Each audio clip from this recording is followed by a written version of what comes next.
And we're back like we never left. Welcome to the Confessions of a Not So Dangerous Mind podcast. I'd like to thank you all for spending some of your Friday evening here with me in New York. Once again, we're going to skip past all that promotional jazz and get right to the guts of the episode. This will be the 14th entry in our continuing series simply titled The Great Movies.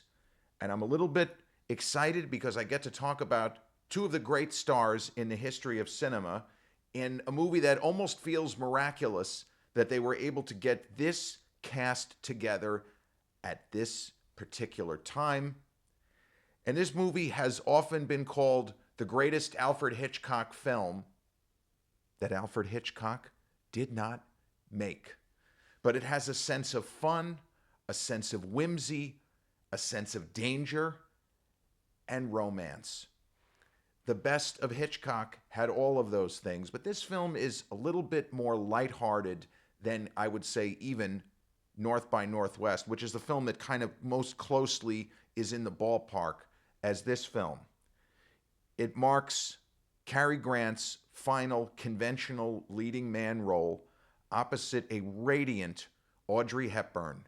Stanley Donen, the man who directed Singin' in the Rain, among others. I would argue that this is a better film than Singin' in the Rain, but that's neither here nor there. But this is one of the reasons this movie, why at the 1998 Oscars, the Oscars of Titanic, for those who, the year doesn't automatically land for you, but me, I remember each year, that was the year of English Patient. That was the year that Terminator 2 got screwed.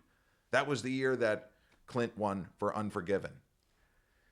Stanley Donen received a Lifetime Achievement Award at the 1998 Oscars, so that would have been, 35 years after Charade, and it was Martin Scorsese who gave him the honorary Oscar. And then Stanley Donen got up on stage and did a tap dancing number in tribute to his own career and the fact that he had directed Singin' in the Rain. It's the top 10 best moments in Oscar history. But in 1963, the movie Charade opened in theaters. And aside from the glittering stars, the two leads are pretty much co-leads, played by Cary Grant and Audrey Hepburn. Now, I can give you Audrey Hepburn's name. The name of her character is Regina Lampert, or Voss, depending on who's telling the story, but she goes by Lampert. Mrs. Lampert. It's the name on the marriage license. Cary Grant identifies himself when he first meets Regina, Audrey. They're in the French Alps. She's on a skiing vacation, and she's going to divorce her husband. The husband, it turns out, she can't divorce him because he's been murdered. But Cary Grant introduced himself as Peter Joshua. I don't think that his name is really Peter Joshua. He even seems like he doesn't know what his own name is because he changes his name as frequently as some people change their cufflinks, their watch, what rings they have on for particular social gatherings. We don't even know, we have no idea what the story is with this guy. But in addition to the two great stars, you have Walter Matthau just acting the hell out of a juicy supporting role as an FBI agent named Hamilton Bartholomew. What a great name. You have future Oscar winner 4 years later in Cool Hand Luke with Paul Newman, who I recently discussed on the channel, George Kennedy, and you have James Coburn, a great actor who was actually pretty young at this particular point in time. So with this cast, I mean, you could just make a movie and have these great actors and stars shooting the shit and go from there. But Audrey Hepburn, Regina Lampert, her husband Charles, has been murdered.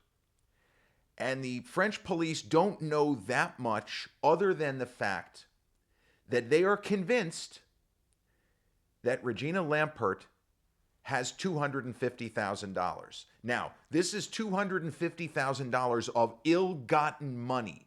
We are led to believe that her husband and James Coburn, George Kennedy, and there's another guy, I forgot the name, he goes by Leopold in the movie. They were partners during the war, and they had this money, and they don't know, nobody knows where it is, but everybody is pretty sure that Regina She's got the money somewhere. And the bad guys, quote unquote, take turns cajoling her, threatening her, making her feel very uncomfortable. And Walter Matthau, as the FBI agent Bartholomew, is somewhere on the, he's not quite antagonistic towards her, but he's not entirely helpful either. He thinks she might be in on it, that she knows exactly where the money is, and she's pretending to be the damsel in distress. She's pretending to be helpless, but he thinks maybe she's behind it all. Maybe she bumped off her husband. We don't really know.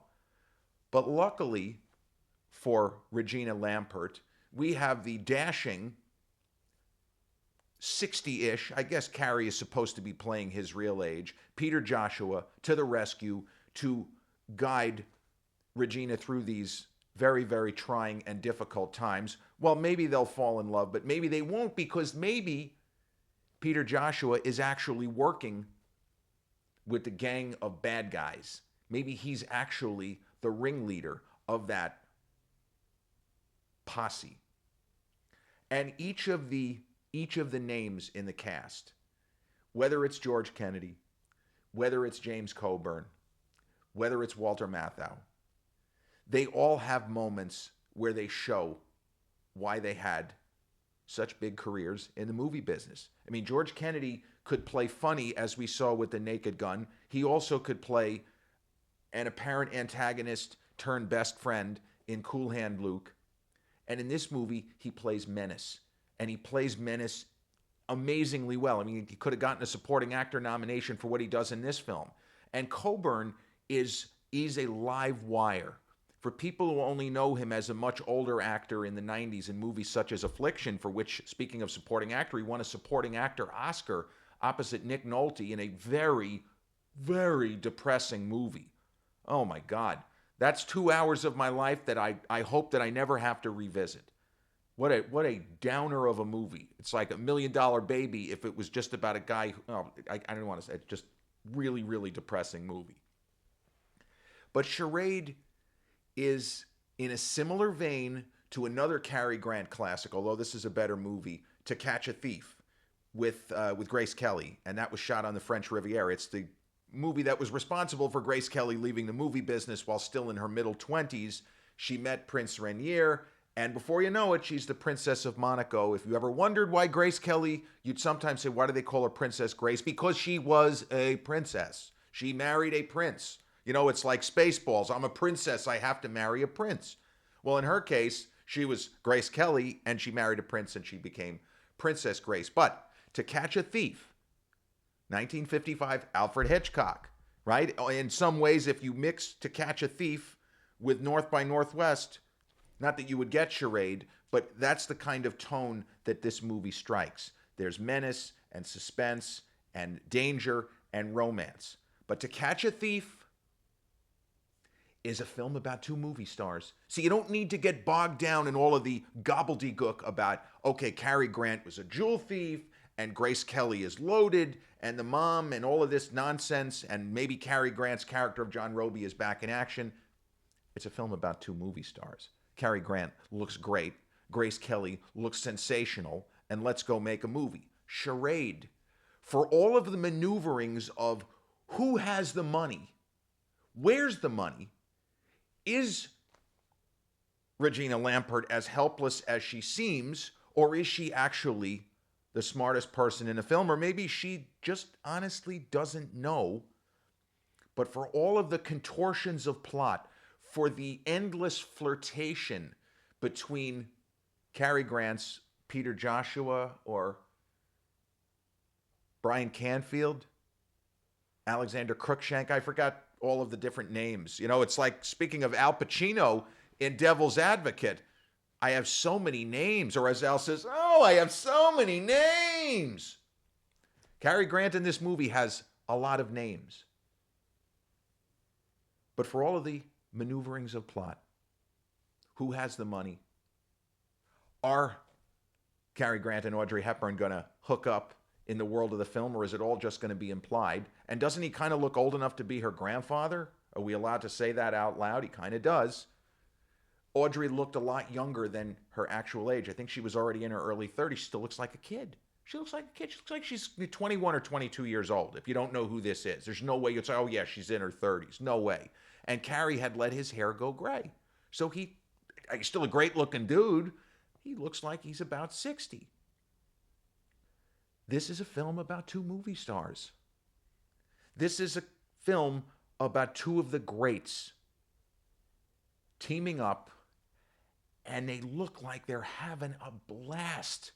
This could not have been an easy production. I say that often, but there are certain movies that are easier to make than others. When you're shooting on location in Paris, there's going to be fuck-ups. There's probably going to be a lot of takes. There are shots in this movie with a significant number of extras. It's difficult to get everybody to go right on the numbers. My guess is that this movie took a while. This was a fraught production, most likely.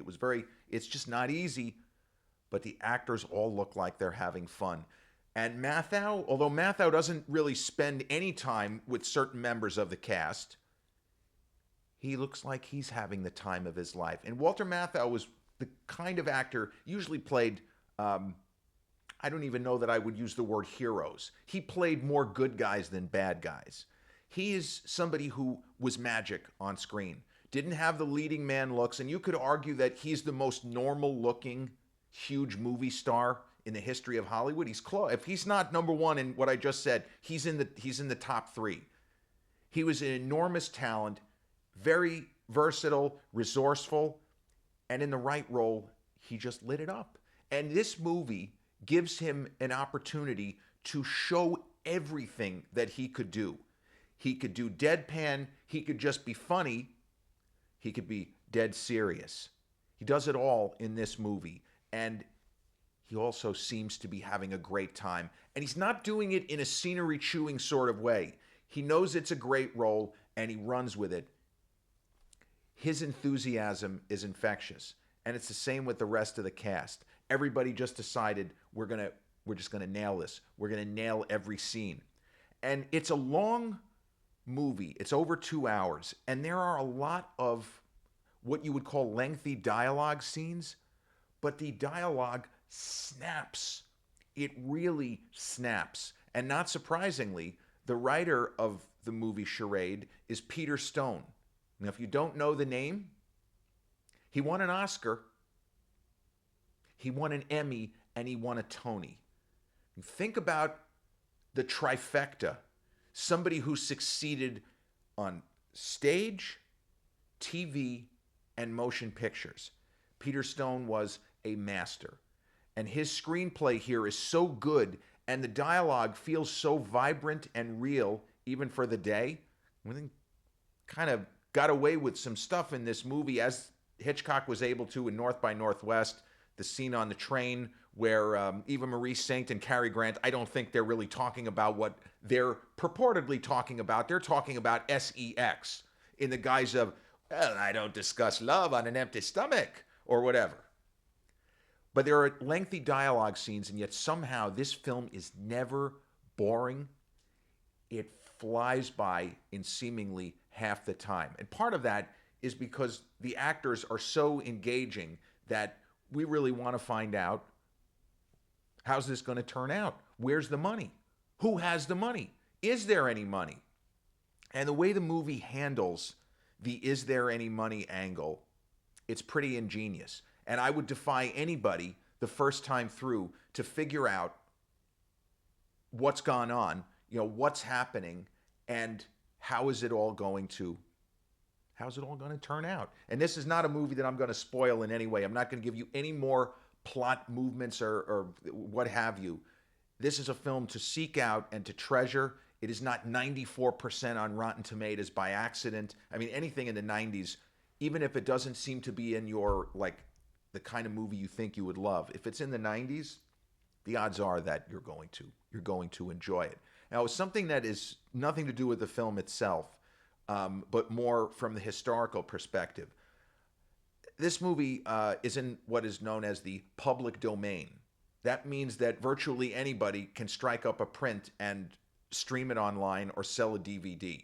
I don't know why they allowed the copyright to expire, whoever the they is, whether it was someone at the studio that messed up, I don't know. But this film is available for free, because I might forget to say this. It's available on multiple platforms. The problem is you have to be patient, because I have seen this film on Amazon Prime. There are 5 different prints of this movie on Amazon. 4 of them are shit, where the copy is degraded beyond, you can't even believe what you're looking at. And there is one that is pristine. So if you go to Amazon Prime right now, you will see it's listed 5 different times.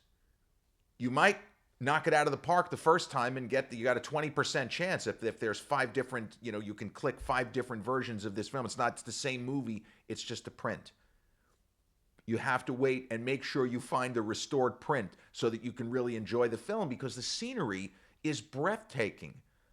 Even in the early going, the wide shots of the French Alps, I didn't even know there were Alps in France. I knew in Italy. Well, it looks gorgeous. A restored print of this film, a movie that is now, 61, 62 years old, just dazzling.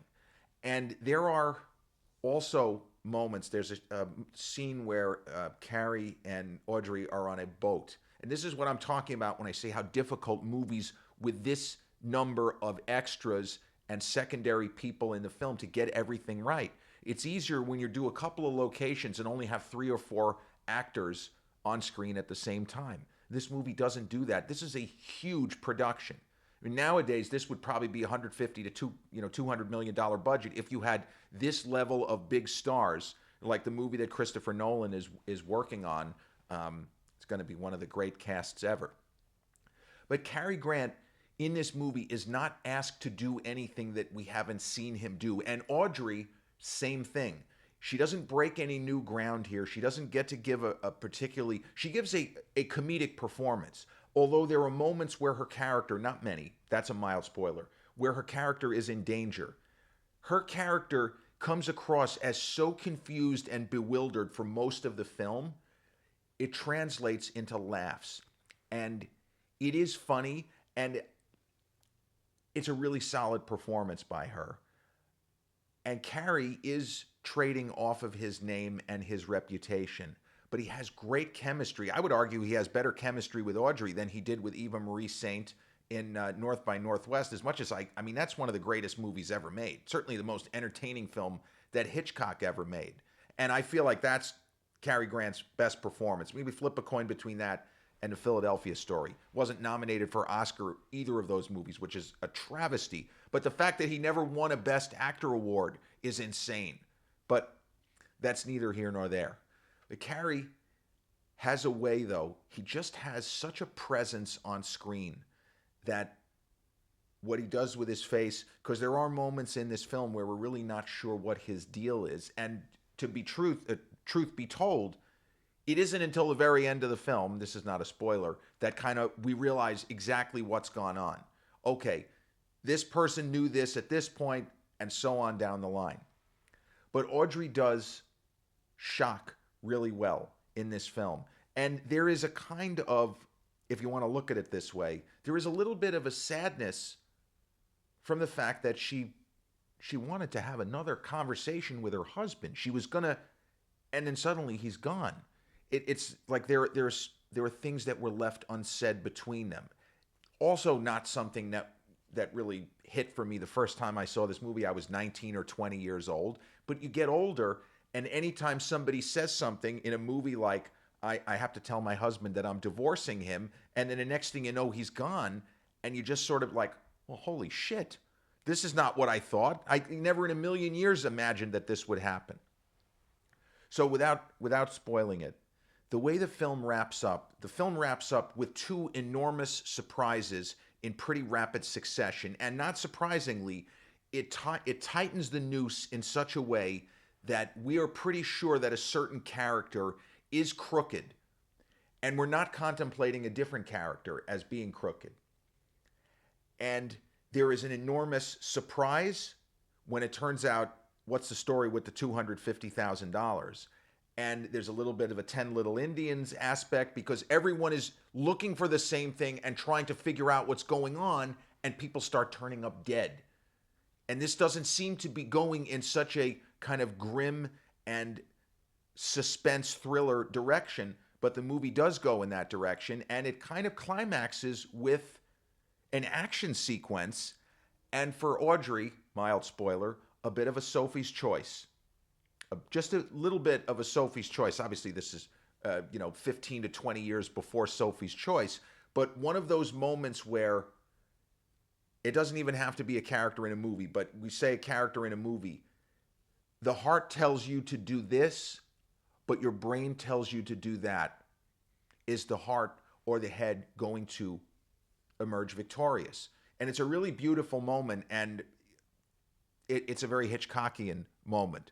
And as I say, it's not an accident that this had been called the best Hitchcock film that Hitchcock didn't make. And I don't know if Sir Alfred ever commented on this film, whether he liked it or whether he didn't.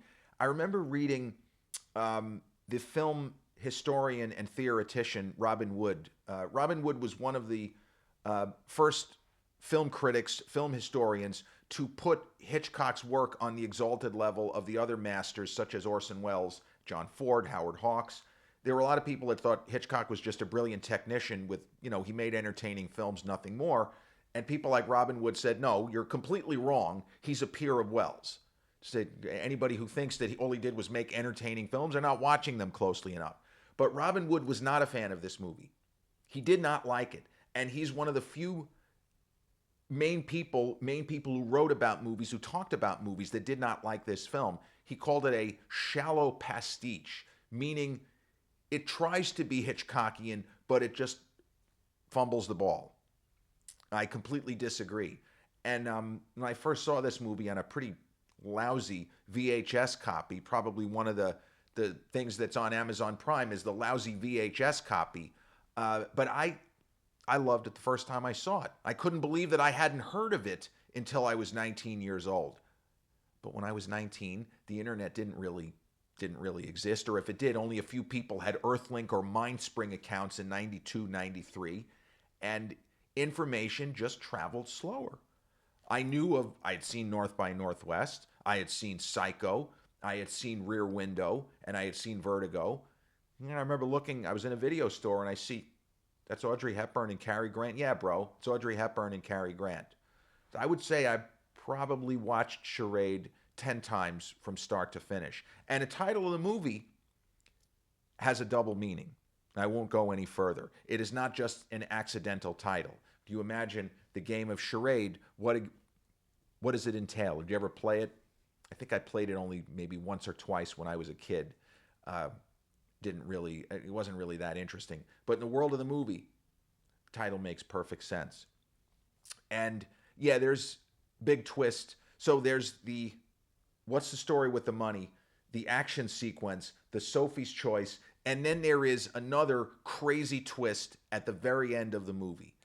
And it's just a fun film. Even with the moments of suspense, we don't really think that, is Audrey really going to get killed here? This doesn't feel like that kind of movie.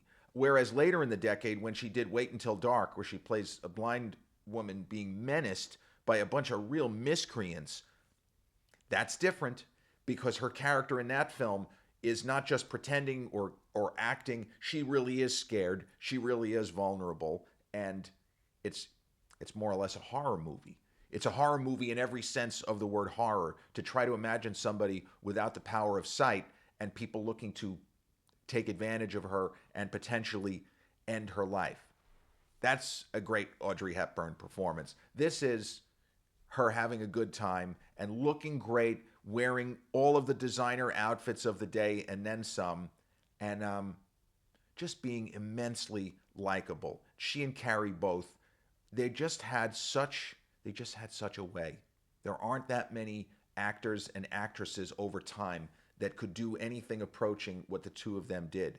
And this was a worthy send-off for Carrie as a leading man. He did a movie a year or so later called Father Goose. It's not good. It's just a stupid comedy. not good. And then he did Walk, Don't Run a couple of years later, and then he retired.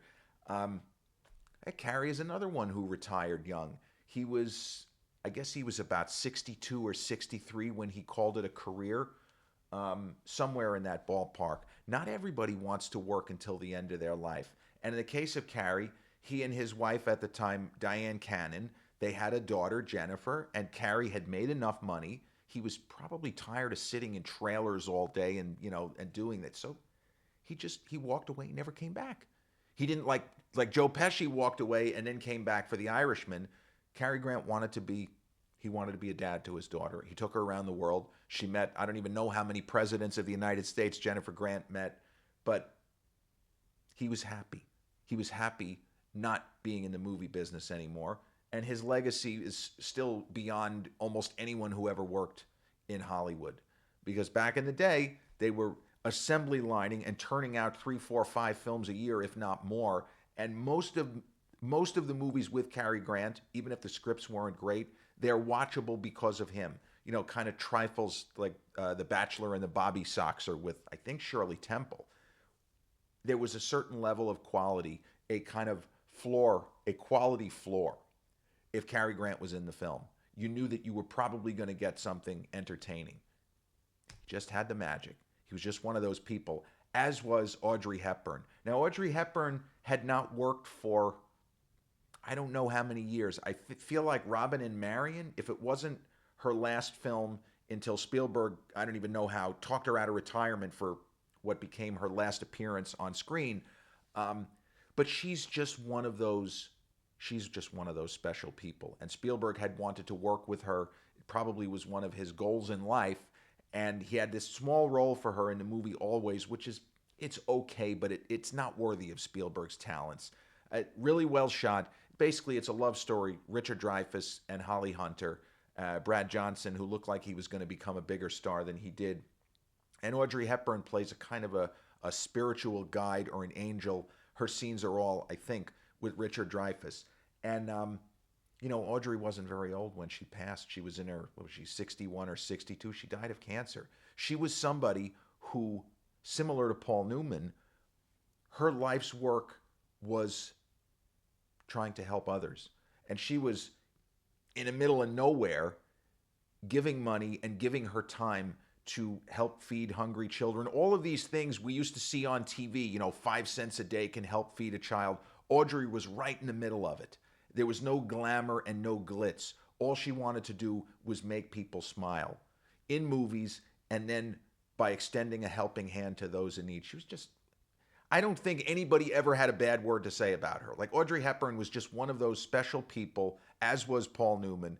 She was a great human being, on top of being a terrific actress and a phenomenal movie star. And Charade is a great movie. I give this one 9.5 out of 10 or 10 out of 10. It's virtually flawless. The way that that Donen even executes the action sequences, he does like some long shots. He doesn't use any kind of rapid editing. It's just really well done. For somebody who, with the dance sequences, for example, he gave Gene Kelly all the room that he needed and the choreography because Donen had been a dancer himself. But Charade it's really something.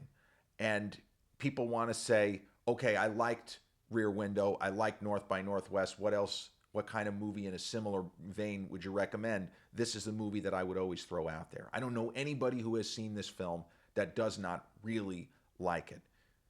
Charade, directed by Stanley Donen from 1963, starring Cary Grant, Audrey Hepburn, James Coburn, Walter Matthau. Oh, no, I'm blanking. Wow.